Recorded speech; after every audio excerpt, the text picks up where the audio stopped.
Bang! Neeves Knives, I'm Jared, and today we're going to teach you how to properly sharpen a knife in 5 minutes. Alright guys, so you need to get a stone, and it needs to be an extra coarse or a coarse stone. That's very, very important. If you're using a carbon steel blade, you can basically use any stone you want as long as you're starting with a coarse blade. From aluminum oxide, natural stones, diamonds. I personally recommend diamonds, so that's what we're going to be using today. But I will link a bunch of stones down in the description from this video, from tri-way stones that are diamond to the work sharp bench stone that has angle guides put into it, so you don't have to find your own angle. They already have angle guides put in there. But in this video, we are going to teach you how to find your own angle. So like I said, if you have a bench stone, you can get little angle guides as well, sold separately, so that you have your angle already set up for you. But today, I'm going to show you how to find your own angle. Now, what you want to do is you want to start off with the blade laying on the stone. Lift it up 90 degrees. That's straight up and down. Now, if you cut that in half from the spine to the stone, cut that in half, that's going to be 45 degrees. Now, if you cut that in half again, 22.5 degrees. Now, that's a good edge angle for most knives. Anywhere between that and a little bit lower or a little bit higher. That'll give you an edge angle between 17 and 25 degrees. The higher the edge angle, the faster you will be able to sharpen and the tougher your edge will be. But the lower the edge angle, the sharper it will be, but it will take quite a bit longer to sharpen the knife. Picking your edge angle will depend on the steel you're using and what you're cutting and what you're chopping. Now, you can use this same process whether it's with a folding pocket knife or a chef knife. Any kind of knife, this is how you sharpen it.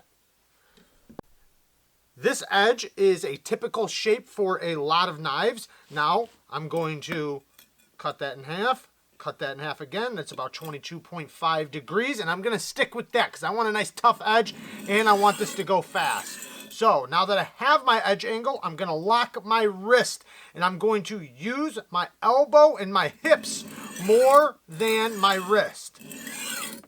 Because if I use my wrist, I could fluctuate the angle. I want the angle to be locked on. So don't lift going across the stone and don't drop going across the stone. Lock it on there and act like you're shaving a thin layer off of the top of the stone without changing angle. Do not fluctuate the angle.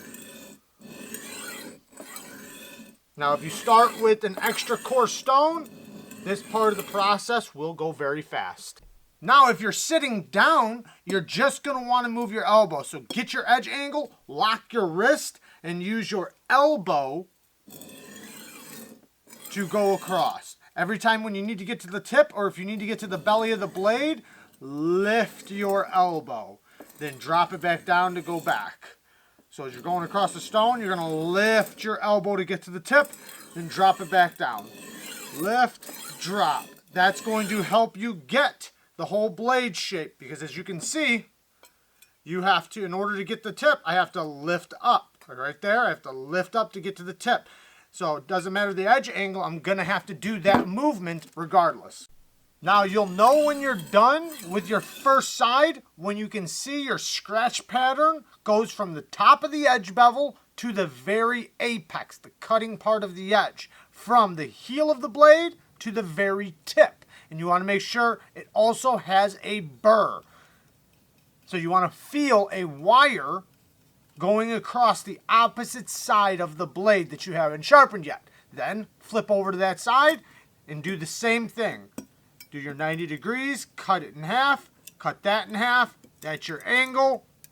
Unless if you want to go a little bit lower or a little bit higher. And same thing, lock your wrist as you're coming across the stone, lift your elbow to get to the tip. Once you've done the exact same thing on the other side and your scratch pattern is from heel to tip, from the top of the edge bevel to the apex, and you have a burr all the way up and down the blade, you are ready to switch to your next stone. Now you need to figure out what your finishing stone is going to be. I recommend 600 grit for most steels, but that's going to vary depending on what you're doing and what kind of steel you're using. But in this case, we are going to finish on a 600 grit. Now, You want to rinse and repeat. Do the exact same thing you did on the first stone.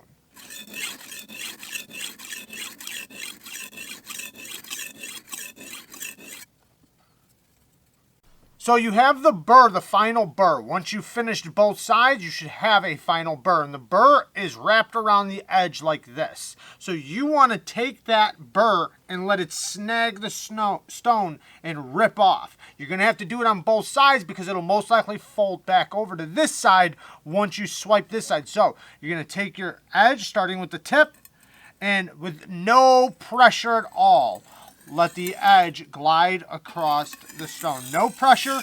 All you're trying to do is snag the burr off. You're trying to fatigue it by letting it fold back and forth until it pops completely off.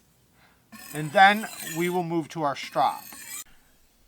After you've removed the burr from your edge, then you get your strop and you do reverse passes on the strop. This is just to take off the little fragments that are still left from your burr. You start with the tip, pull down, stroke this way. You're doing a reverse pass or an edge trailing pass.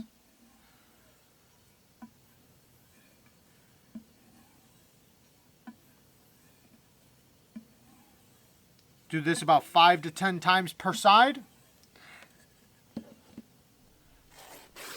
And now you should have a nice sharp edge.